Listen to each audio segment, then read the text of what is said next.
வணக்கம். இன்றைக்கி நம்ம சேனலில் ஒரு வித்தியாசமான பிரேக்ஃபாஸ்ட் ரெசிபி பார்க்க போகிறோம். என்னென்னு பார்க்குறீங்களா? ரவா இட்லி தாங்க.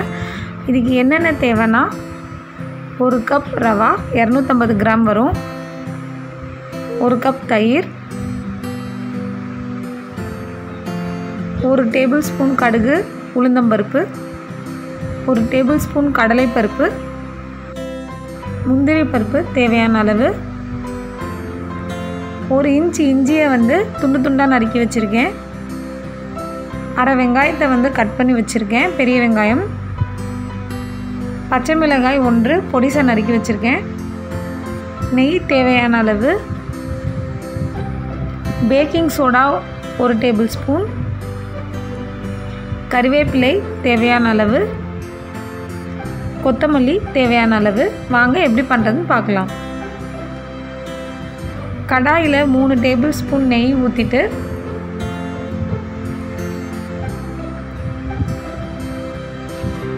நெய் காஞ்சதுக்கப்புறம் நம்ம வச்சுருக்க கடுகு உளுந்தம்பருப்பு கடலைப்பருப்பு பச்சை மிளகாய் இஞ்சி எல்லாத்தையும் போட்டு நல்லா வறுத்துருங்க.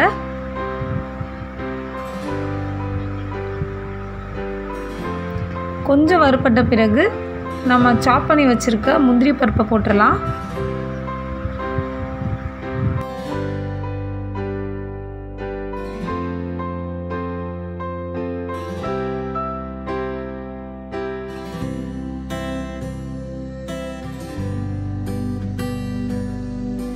இப்போ பார்த்திங்கன்னா கலர் கொஞ்சம் மாறி இருக்குது. இப்போது நம்ம வச்சுருக்க கறிவேப்பிலை போட்டுடலாம்.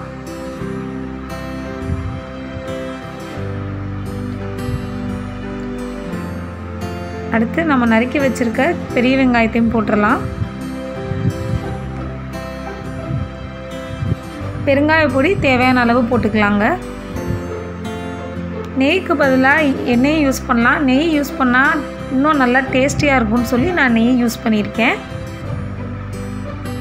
இப்போ எல்லாம் வறுப்பட்ட பிறகு நம்ம வச்சுருக்க 1 கப் ரவையை போட்டுடலாம்.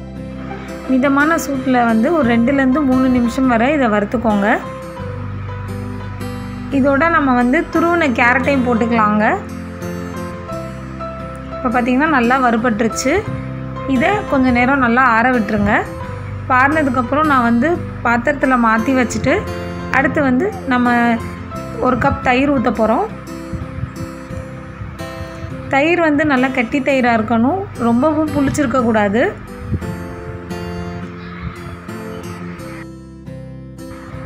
தண்ணி தேவையான அளவு ஆட் பண்ணிக்கலாம். இட்லி மாவு பதத்துக்கு இதை நம்ம ரெடி பண்ணி வச்சுக்கணும்.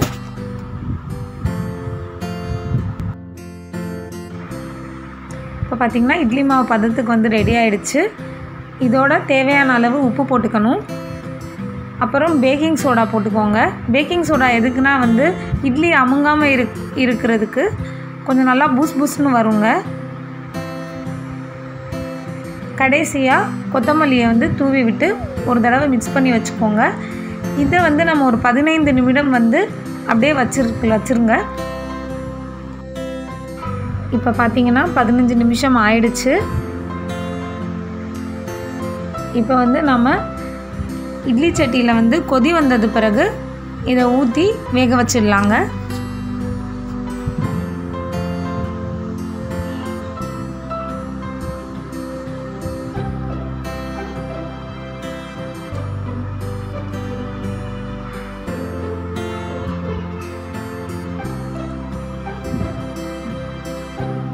கண்டிப்பாக இதை உங்கள் வீட்டில் ட்ரை பண்ணி பாருங்கள். இது ஒரு நல்ல டேஸ்டியான ரெசிபி. இப்போ கொதி வந்ததுக்கப்புறம் இதை நம்ம வைக்கிறதுனால ஒரு 8லேருந்து 10 நிமிஷம் வரைக்கும் இதை நம்ம வேக விட்டுறலாம். 10 நிமிஷம் ஆயிடுச்சு. ரவா இட்லி ரெடி ஆயிடுச்சு.